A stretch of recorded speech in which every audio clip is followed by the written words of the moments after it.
Guys, this is something serious. Dragon Ball Sparking Zero might end up being the highest selling Dragon Ball game of all time when it's all said and done. Like, I don't think I've seen an anime game or a game in general just completely sell out of pre-ordered physical copies.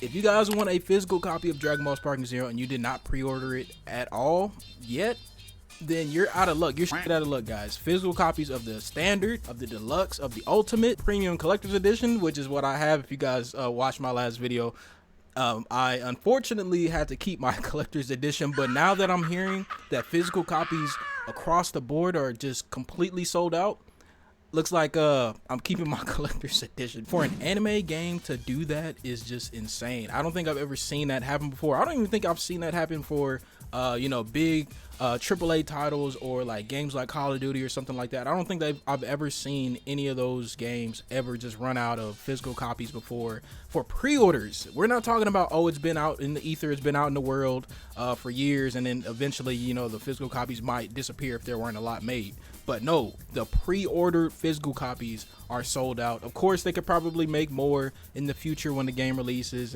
Over time, they'll have more production. But for a pre-ordered anime game, Dragon Ball Sparking Zero has ran out of physical copies. I know I keep repeating myself, but it's just insane to think about that. If we're looking back at other Dragon Ball games that's released recently, like Fighters, Kakarot, Breakers, of course Breakers. If we look at previous games that's released over the past couple of years of Dragon Ball, Xenoverse 2, Xenoverse 1, none of those Dragon Ball games have sold like this.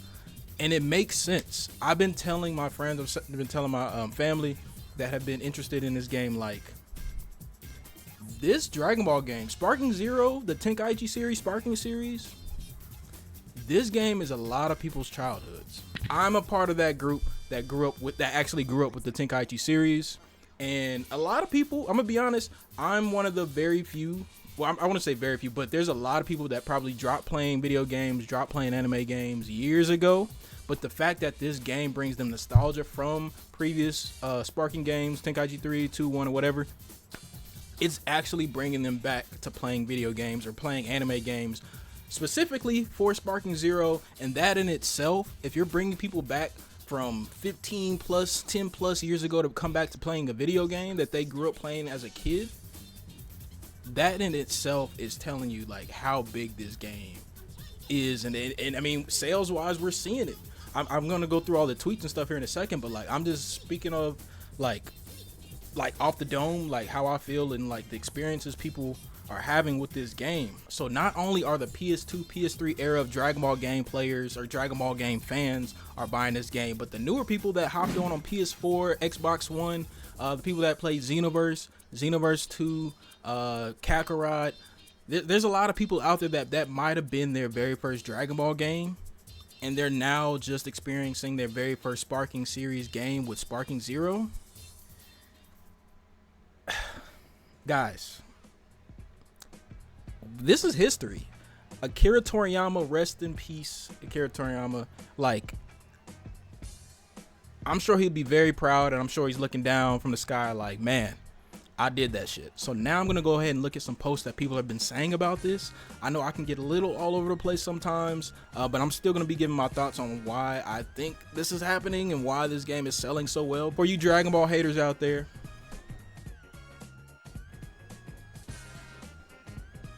there's no ammunition. You guys cannot say that this anime is not solidified in the culture. This anime is solidified in people's childhoods. This anime is solidified in the gaming space. This anime is it's a worldwide phenomenon, and you cannot take away what Akira Toriyama has put on this earth. That's all I'm gonna say. But more records will be broken after its release. Of course it will. Like, if it's doing this for the pre-orders, bro, like it's on course to be, it's definitely on course to be the highest selling Dragon Ball game of all time. It could even beat like regular records from like AAA games and stuff if it really wanted to. But this is insane. This was the biggest thing. People were talking about this, like it passing up Call of Duty, because everybody knows Call of Duty, no matter what people think about it, whether people still hate it or they love it, people are still gonna buy it regardless. Every single year that Call of Duty comes out, it is one of the most high selling games, whether it was a good one or a bad one, whatever the community says, it's going to be a high selling game. So the fact that it's beaten Call of Duty Black Ops 6, which is a big one, which I'm still kind of excited about, the fact that it's beaten Black Ops 6 is telling you something. And not only is it just one copy or one version of Dragon Ball Sparking Zero that's outselling it, but every version besides the collector's edition, every version, the standard, which is right here, the deluxe, and the ultimate, every version is at the top of the list right now. That's insane. It is completely insane. It's on Amazon's #1 bestsellers. Astrobot is #2. Astrobot, actually, if you like platformers, Astrobot's not a bad game. But #1 on Amazon, that's insane. What else is on here? So yeah, the premium collector's edition. If you guys watch my video or you've been subscribed to my channel, you guys know that like that collector's edition, I'm not a big fan of the figure. But again, with this new news that physical copies are being sold out, and I'm a physical guy myself. I don't really like buying digital games unless I have to. But maybe I'm going to be keeping my collector's edition just solely for the fact that there's no physical copies that are going to be available day one. Dragon Ball Sparking Zero is beating Black Ops 6 pre-orders on PlayStation. Again, like I just said, it's crazy that it's doing that. We fucking made it. Dragon Ball Sparking Zero is officially the #1 top selling. Toriyama would be so proud. Toriyama would be, I don't know. He did his thing, guys. Dragon Ball Daima is the next big thing. I'm hoping well, first off, I hope that it's good. I'm sure it'll be good. It looks good from the trailers. But I'm hoping if everything is in line, everything works the way it's supposed to work, I'm hoping Daima is a big success as well in its own right. Yeah, so everybody just Slow also says absolutely insane. Sparking Zero is getting sold out everywhere at #1. We have never seen an anime game this hype. Sparking Zero's PS5 Ultimate Edition is completely sold out on Amazon. Is currently #1 on PS5 games right now, above the likes of Astrobot, which is, again, Astrobot is actually one of the higher selling games this year as well.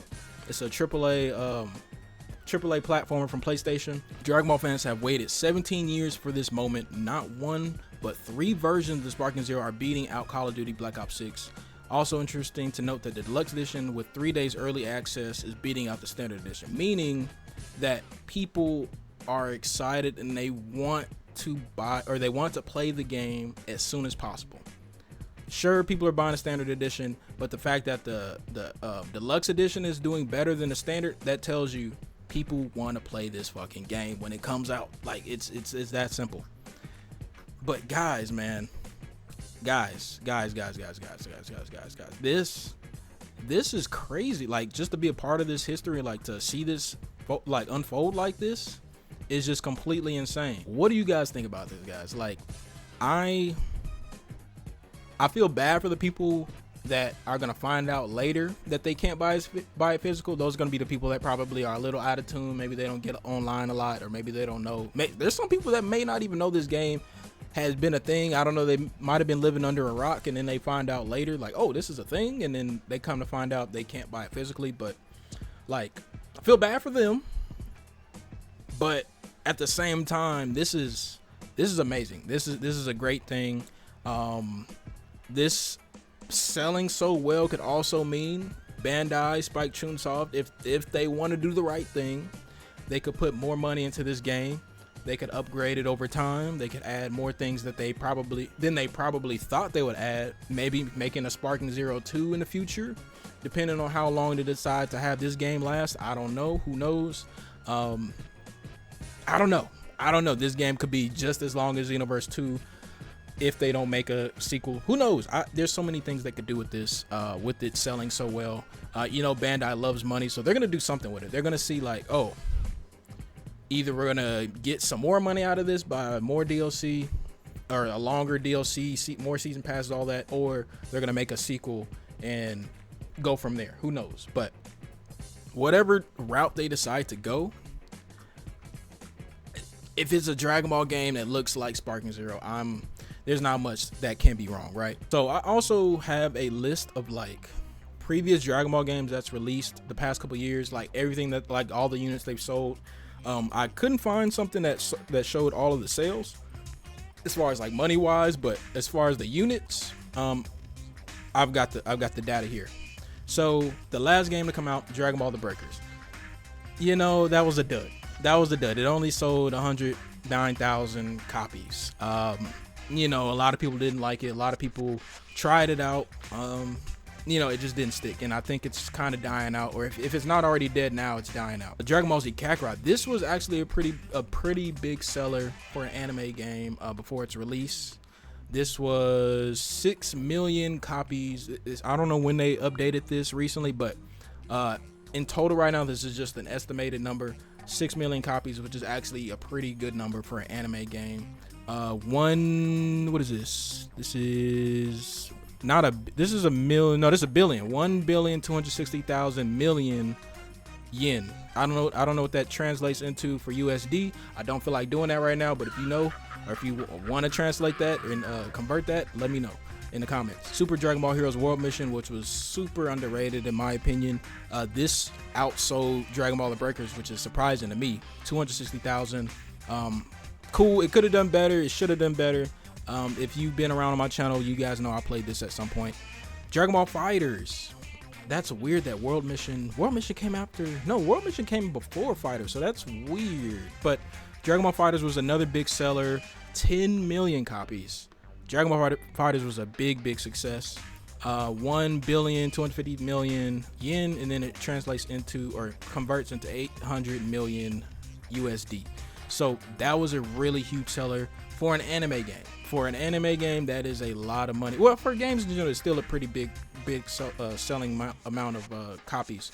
But for an anime game, amazing. Dragon Ball Fusions, 240,000. Dragon Ball Xenoverse 2, 10 million copies for Xenoverse 2. But then again, you gotta really think, Xenoverse 2 did sell a lot when it first came out. But this game has been out for, what, it says 2016 this came out. So this game has been out for 8 years. This game's been out for 8 years. So that the copies, it took a while to trickle into 10,000 or 10 million copies, but it's still a lot. It's still a lot. Xenoverse 1 had 5 million, which was good at the time. So that kind of gives you guys, a little bit of data on like what some of the previous games had sold. And I'm telling you, so it's looking like Fighters has had the most, with 10 million in the shortest amount of time, because Xenoverse 2 has gotten to 10 million over 8 years. Fighters has gotten to 10 million over 5 years. Am I doing the math right? Yeah, 5 years. So could Sparking Zero get to 10 million plus within half of 5, like 3 years, 2.5 years? I don't know, man. The way it's looking, I think they could easily break it. It's looking crazy, y'all. I'm all for it. I'm not mad at it. For the people that don't have a physical copy, you guys might get mad. The digital people, it's digital, so you guys are gonna get the game day one regardless. But the physical copies are the ones that the people that like physical copies are gonna be the people that are gonna get a little bit upset when they realize they can't go into the store day one and pick up a copy. But this wasn't supposed to be a long video. This was just me just super excited, super happy about this happening, and I cannot wait to see what this game does in the near future. So you guys, let me know what you guys think about this. I'd love to hear your thoughts. If you guys want more content like this, more Sparking Zero content, you guys know what to do. Don't need to say it. And I'll see you guys all in the next video. Peace.